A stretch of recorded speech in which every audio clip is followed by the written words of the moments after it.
The Federalist Papers, number 22. The same subject continued. Other defects of the present Confederation. From the New York Packet. Friday, December 14, 1787. Hamilton. To the people of the state of New York. In addition to the defects already enumerated in the existing federal system, there are others of not less importance, which concur in rendering it altogether unfit for the administration of the affairs of the Union. The want of a power to regulate commerce is by all parties allowed to be of the number. The utility of such a power has been anticipated under the first head of our inquiries, and for this reason, as well as from the universal conviction entertained upon the subject, little need be added in this place. It is indeed evident, on the most superficial view, that there is no object, either as it respects the interests of trade or finance, that more strongly demands a federal superintendence. The want of it has already operated as a bar to the formation of beneficial treaties with foreign powers, and has given occasions of dissatisfaction between the states. No nation acquainted with the nature of our political association would be unwise enough to enter into stipulations with the United States, by which they conceded privileges of any importance to them, while they were apprised that the engagements on the part of the Union might at any moment be violated by its members, and while they found from experience that they might enjoy every advantage they desired in our markets, without granting us any return but such as their momentary convenience might suggest. It is not, therefore, to be wondered at that Mr. Jenkinson, in ushering into the House of Commons a bill for regulating the temporary intercourse between the two countries, should preface its introduction by a declaration that similar provisions in former bills had been found to answer every purpose to the commerce of Great Britain, and that it would be prudent to persist in the plan until it should appear whether the American government was likely or not to acquire greater consistency.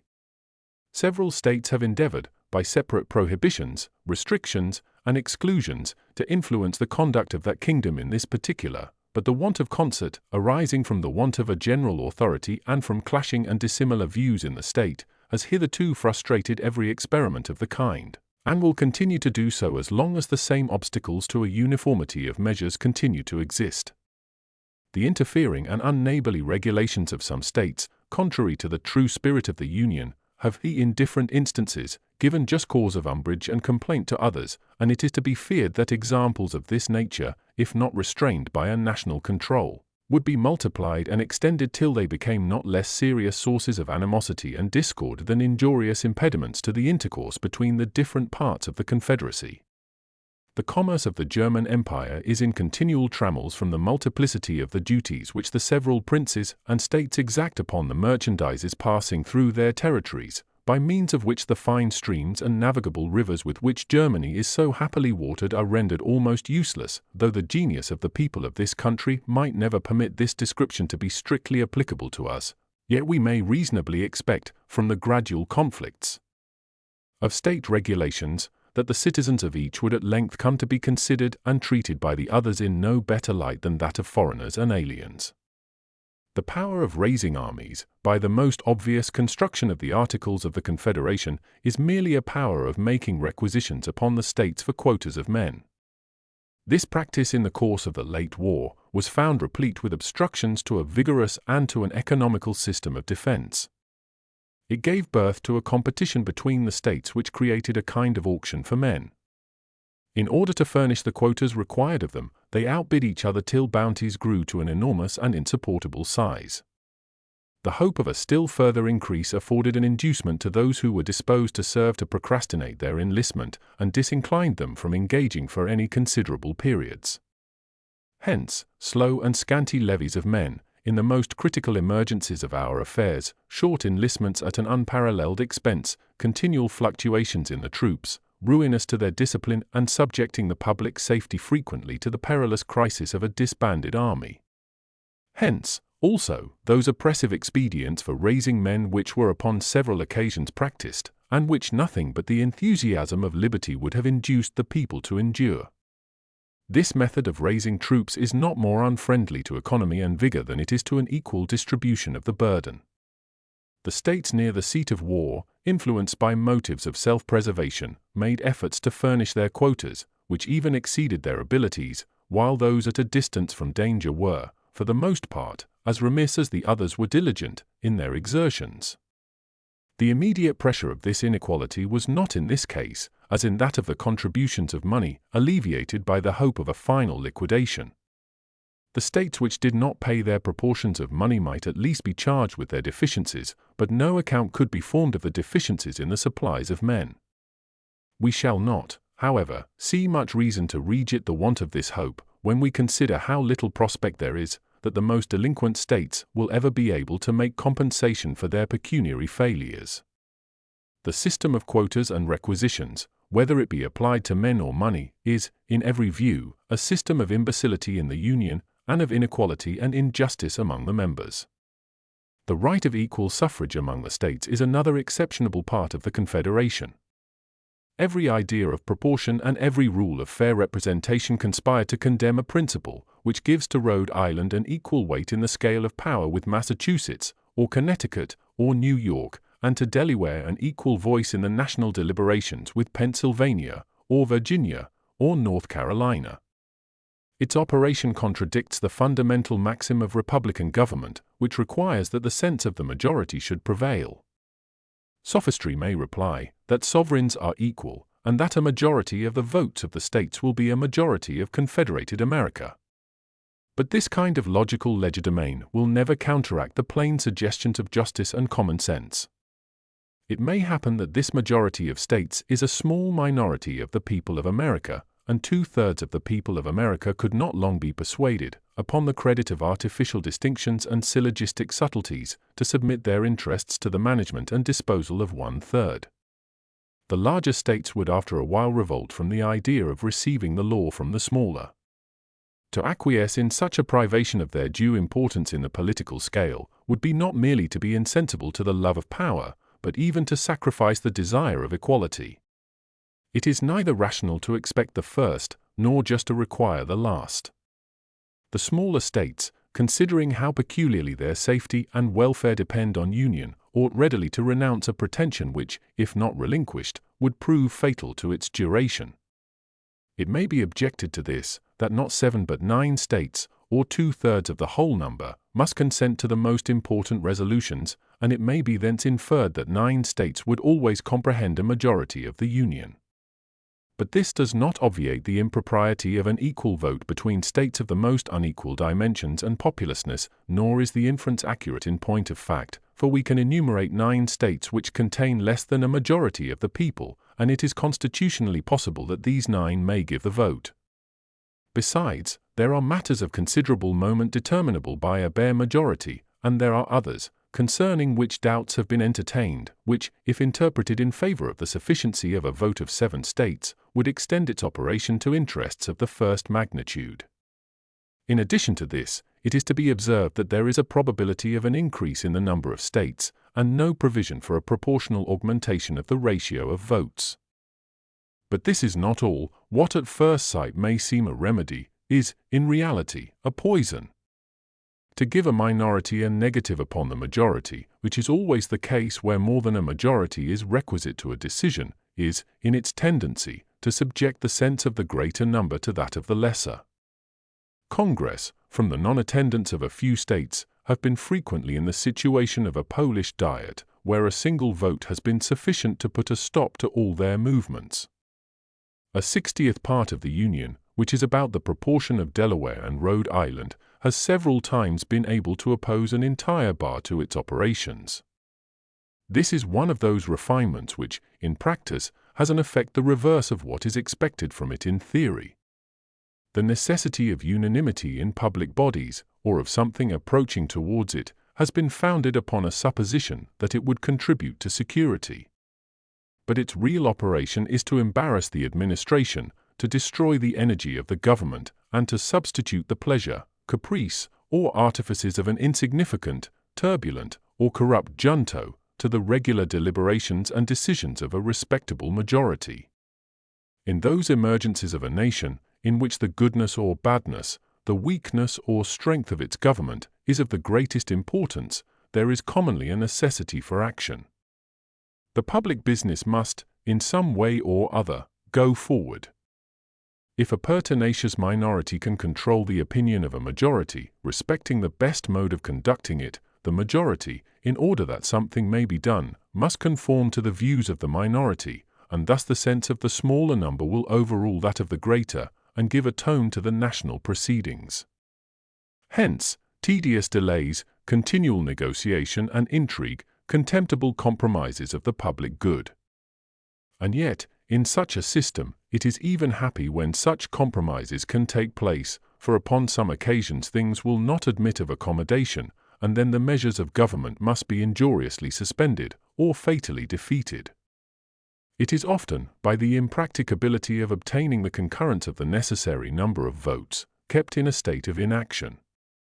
Its situation must always savor of weakness, sometimes border upon anarchy. It is not difficult to discover that a principle of this kind gives greater scope to foreign corruption, as well as to domestic faction, than that which permits the sense of the majority to decide, though the contrary of this has been presumed.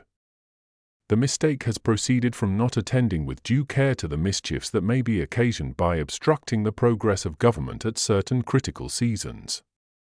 When the concurrence of a large number is required by the Constitution to the doing of any national act, we are apt to rest satisfied that all is safe, because nothing improper will be likely to be done, but we forget how much good may be prevented, and how much ill may be produced, by the power of hindering the doing what may be necessary, and of keeping affairs in the same unfavorable posture in which they may happen to stand at particular periods. Suppose, for instance, we were engaged in a war, in conjunction with one foreign nation, against another. Suppose the necessity of our situation demanded peace, and the interest or ambition of our ally led him to seek the prosecution of the war, with views that might justify us in making separate terms. In such a state of things, this ally of ours would evidently find it much easier, by his bribes and intrigues, to tie up the hands of government from making peace, where 2/3 of all the votes were requisite to that object, than where a simple majority would suffice. In the first case, he would have to corrupt a smaller number, in the last, a greater number. Upon the same principle, it would be much easier for a foreign power with which we were at war to perplex our counsels and embarrass our exertions. And, in a commercial view, we may be subjected to similar inconveniences. A nation, with which we might have a treaty of commerce, could with much greater facility prevent our forming a connection with her competitor in trade, though such a connection should be ever so beneficial to ourselves. Evils of this description ought not to be regarded as imaginary. One of the weak sides of republics, among their numerous advantages, is that they afford too easy an inlet to foreign corruption. An hereditary monarch, though often disposed to sacrifice his subjects to his ambition, has so great a personal interest in the government and in the external glory of the nation, that it is not easy for a foreign power to give him an equivalent for what he would sacrifice by treachery to the state. The world has accordingly been witness to few examples of this species of royal prostitution, though there have been abundant specimens of every other kind. In republics, persons elevated from the mass of the community, by the suffrages of their fellow citizens, to stations of great preeminence and power, may find compensations for betraying their trust, which, to any but minds animated and guided by superior virtue, may appear to exceed the proportion of interest they have in the common stock, and to overbalance the obligations of duty. Hence it is that history furnishes us with so many mortifying examples of the prevalency of foreign corruption in republican governments. How much this contributed to the ruin of the ancient commonwealths has been already delineated. It is well known that the deputies of the United Provinces have, in various instances, been purchased by the emissaries of the neighboring kingdoms. The Earl of Chesterfield, if my memory serves me right, in a letter to his court, intimates that his success in an important negotiation must depend on his obtaining a major's commission for one of those deputies. And in Sweden the parties were alternately bought by France and England in so barefaced and notorious a manner that it excited universal disgust in the nation, and was a principal cause that the most limited monarch in Europe, in a single day, without tumult, violence, or opposition, became one of the most absolute and uncontrolled. A circumstance which crowns the defects of the Confederation remains yet to be mentioned: the want of a judiciary power.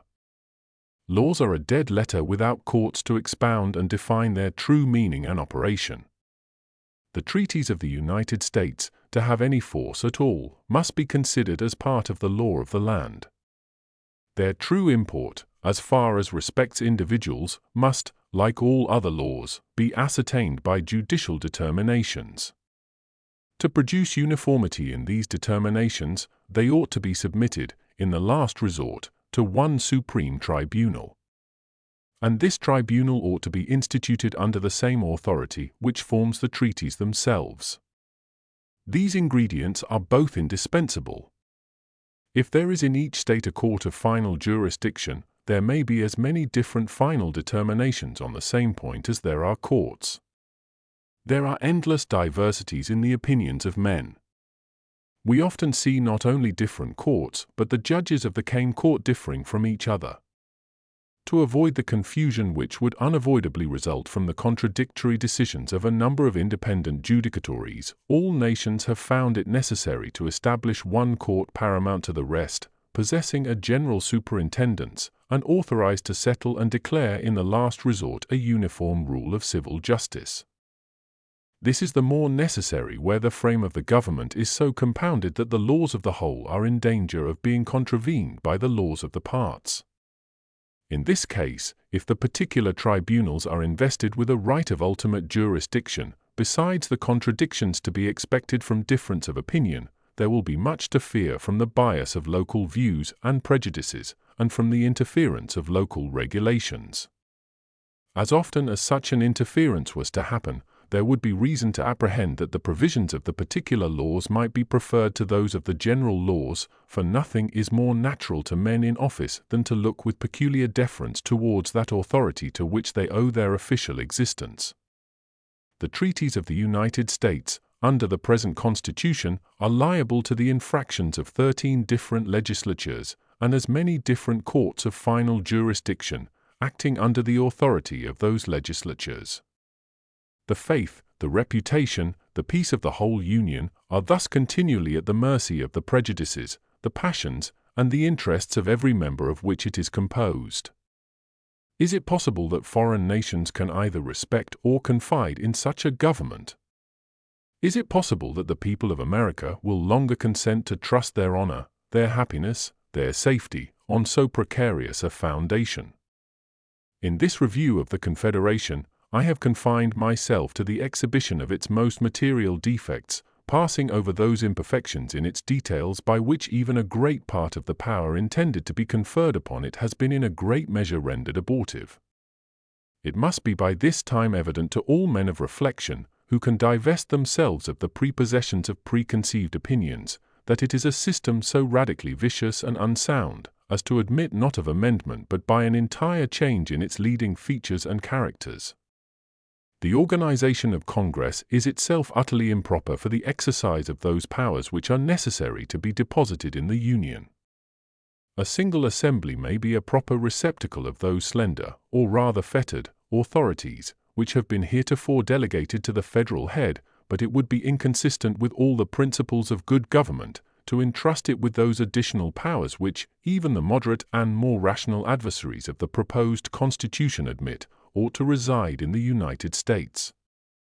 If that plan should not be adopted, and if the necessity of the Union should be able to withstand the ambitious aims of those men who may indulge magnificent schemes of personal aggrandizement from its dissolution, the probability would be that we should run into the project of conferring supplementary powers upon Congress, as they are now constituted, and either the machine, from the intrinsic feebleness of its structure, will moulder into pieces, in spite of our ill-judged efforts to prop it, or, by successive augmentations of its force and energy, as necessity might prompt, we shall finally accumulate, in a single body, all the most important prerogatives of sovereignty, and thus entail upon our posterity one of the most execrable forms of government that human infatuation ever contrived. Thus, we should create in reality that very tyranny which the adversaries of the new Constitution either are, or affect to be, solicitous to avert. It has not a little contributed to the infirmities of the existing federal system, that it never had a ratification by the people. Resting on no better foundation than the consent of the several legislatures, it has been exposed to frequent and intricate questions concerning the validity of its powers, and has, in some instances, given birth to the enormous doctrine of a right of legislative repeal. Owing its ratification to the law of a state, it has been contended that the same authority might repeal the law by which it was ratified. However gross a heresy it may be to maintain that a party to a compact has a right to revoke that compact, the doctrine itself has had respectable advocates. The possibility of a question of this nature proves the necessity of laying the foundations of our national government deeper than in the mere sanction of delegated authority. The fabric of American empire ought to rest on the solid basis of the consent of the people. The streams of national power ought to flow immediately from that pure, original fountain of all legitimate authority. Publius.